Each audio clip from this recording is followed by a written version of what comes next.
Okay, so today we're looking at the consequences of World War One, and this is part two. Last time we did the rest of the world, Europe, and this time we're doing the rest of the world.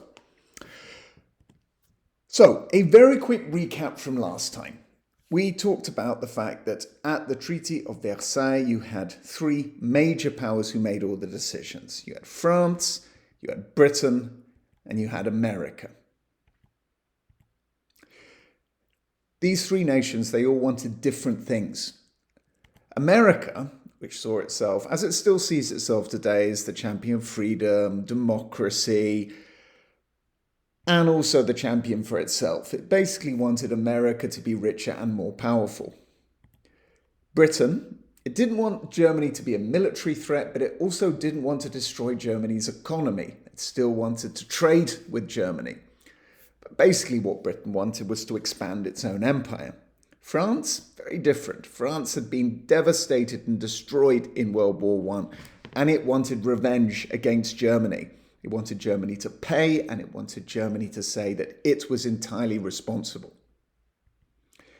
Terms of the Treaty of Versailles, which we talked about, was basically France got its way. Germany had to say the war is all our fault and pay huge amounts of reparations. Remember, it didn't finish paying these off until 2009. Germany lost 30% of its territory, including a lot of its industrial territory.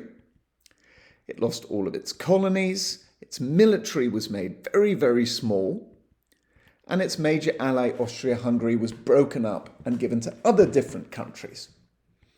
Now, this treaty was unbelievably stupid because it essentially sowed the seeds of many future conflicts, because Russia, the Central Powers, Italy, the colonies, no one was really given a say apart from the big three. Italy was particularly unhappy because it gained very, very little despite having joined the Allies and them promising him a lot. It didn't get what it wanted, which was its empire in Africa. Germany was incredibly unhappy, obviously. The country had lost millions of people. There was starvation. It was economically devastated. And many, especially in the German military, saw a plot by this sort of group of Jewish financiers, bankers, from politicians back home to stab the army in the back when they could have won the war themselves. On top of this, there was the flu epidemic called the Spanish flu, which from 1918 to 1920 probably killed about 20 to 15 million people. That's more than in all of World War I. So it makes our current coronavirus look like nothing. All of this, as we will talk next period, led to World War II. An unhappy Germany, an unhappy Italy, economic devastation, and basically huge unfairness because of these treaty terms. Now, today I want to focus then on the rest of the world. What happened in Africa, Asia, the Middle East? And we're going to talk about 5 different things. League of Nations, the end of the Ottoman Empire, the Balfour Declaration, and then what happened in Africa and in Asia. So World War I has many important consequences that are still with us today. In particular, the United Nations, the states and conflicts in the Middle East, and the very existence of the State of Israel. Now, after World War I, one of the key points that President Wilson of America wanted was the development of something called the League of Nations. This was this idea that you would have a group of nations that would sit together and try and solve conflicts with diplomacy, not with war. Now, this particular organization had big problems.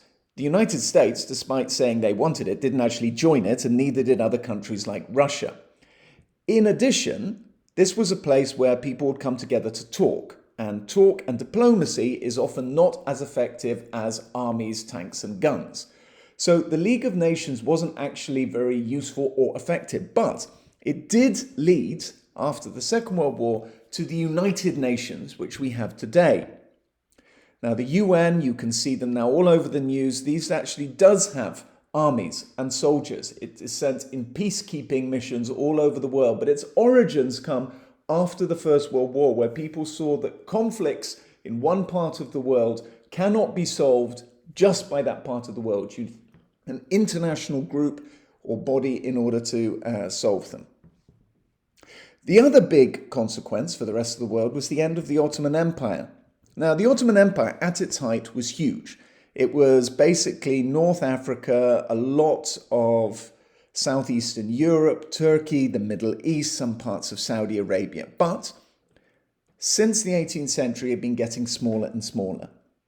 In 1914, it was still very big. It was still basically what is now all of Turkey, most of the Middle East, and quite a lot of Saudi Arabia. It was allied with Germany, so it was part of the Central Powers, and it mobilized 2.6 million men. Now, of these, you had nearly over 300,000 dead, 400,000 injured, and nearly 200,000 captured. So this was a big, big impact for this part of the world. Just one campaign to give an idea about how serious the fighting was when the Allies, that was Britain and France, tried to capture what is now Istanbul.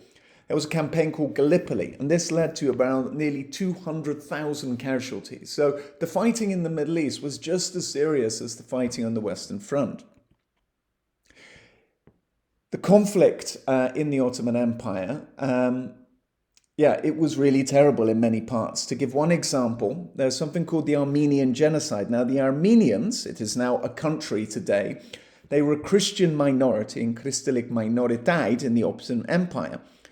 In around 1916, the Ottomans thought that these people may join with the Allies.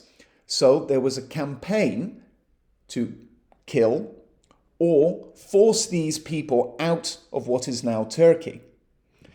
Now, we estimate that over 1 million people died during this, either because they were killed or because they died of starvation or thirst, having been forced out of their homes. This is still a big problem today. Turkey denies this ever happens. Many other countries in the world say it did happen. But there is no doubt many, many people died as a result. The Arab Revolt was an extremely important part of the conflict in the Middle East.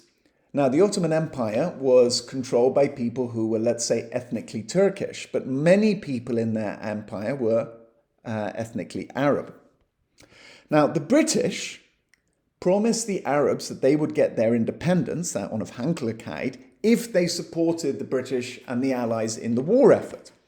Now, spoiler alert here, but do not trust white people if they tell you that they will give you things and these people want empire, because what happened in 1916 was an Englishman called Mr. Sykes and a Frenchman called Monsieur Picot decided that they weren't going to keep their promise to the Arabs, and after the war they would make new colonies for themselves in the Middle East. The French would get Syria, the British would get what is now basically Jordan, Iraq, and many of the Gulf states. Now, reason for this was, one, they wanted a bigger empire, but also the Middle East has got a lot of oil. And the Industrial Revolution was moving from steenkool, from coal, towards oil, and they wanted to capture this after the end of the war. So, at the end of the war, part of the Treaty of Versailles was something called the Treaty of Sèvres. And in this, as you can see from the map, the British got the oil fields of Iraq and what is now Jordan, the French got Syria, and Turkey was divided up among the Italians and other powers. However, the Turks didn't like this very much. And under the leadership of a guy called Kemal Atatürk, the father of the Turks, they basically created what is now the state of Turkey. So the First World War, all of these borders that you can see in Turkey and the Middle East, these were 100% dependent on what happened after the First World War. Perhaps even more significantly, there was something in 1917 called the Balfour Declaration. Now, we remember you had the Mr. Sykes and Monsieur Picot agreed to divide up the Middle East after the First World War. They also decided that they would give a state called Palestine to the Jews. Now, there is a very long and complicated story here, but basically, Jewish people had been trying to find a state for themselves, mainly because they had been persecuted and murdered by Christians for the past 2,000 years. In 1917, the British promised a homeland for the Jews in what is now Israel, but what was then called Palestine. Now, very long, complicated story, but basically in 1948, a new state of Israel was formed, which was the world's first and only Jewish state. However, people kind of forgot to take into account that there were already lots of Arabs and other people living in what is now Israel, and it is basically the source of a lot of conflict and problem in the Middle East. Read up on it. It's complicated, interesting, and extremely important. Africa suffered enormously in the First World War. Over 2 million Africans were mobilized, either to fight in the colonies, basically to capture German territories in what is now Tanzania, Cameroon, and also sent to Europe, either to fight or act as porters or laborers. And there were around 1 million casualties, both soldiers and civilians, of Africans in Europe and in Africa itself. Many Asians were sent, mainly from India, but also from what is now Vietnam and from China. Now, the effect of this in Asia and Africa was really crucial because up until this point, for about 100 years, people in Africa and Asia had only seen Europeans as basically you couldn't beat them. They came with this industrial technology. And once the Europeans had conquered their colonies in Africa and Asia, they had done this sort of propaganda which say, look, white people, you can't beat them. They're essentially invincible. However, colonial soldiers, laborers and porters go to Europe and they see white soldiers bleed. They see white soldiers dying, and they realize that this idea of invincibility is not true. White people just happen to have better guns than they did. And if they simply get hold of the same guns that Europeans had, there's no reason why they should be colonies of Europe. And many of the future anti-colonial leaders, and we'll be studying this in future in our Essay, they basically bring this message home saying, Europeans are not invincible. We get hold of the same guns and weaponry as they have, and we can gain our freedom. Good example of this is Ho Chi Minh, who will lead the Vietnamese in the Vietnamese War after the Second World War against America. So this is what we covered today. League of Nations, end of the Ottoman Empire, Balfour Declaration, and the impacts in Africa and Asia. The theory is in LearnBeat 2.3, 9 and 10. And that's the end of today's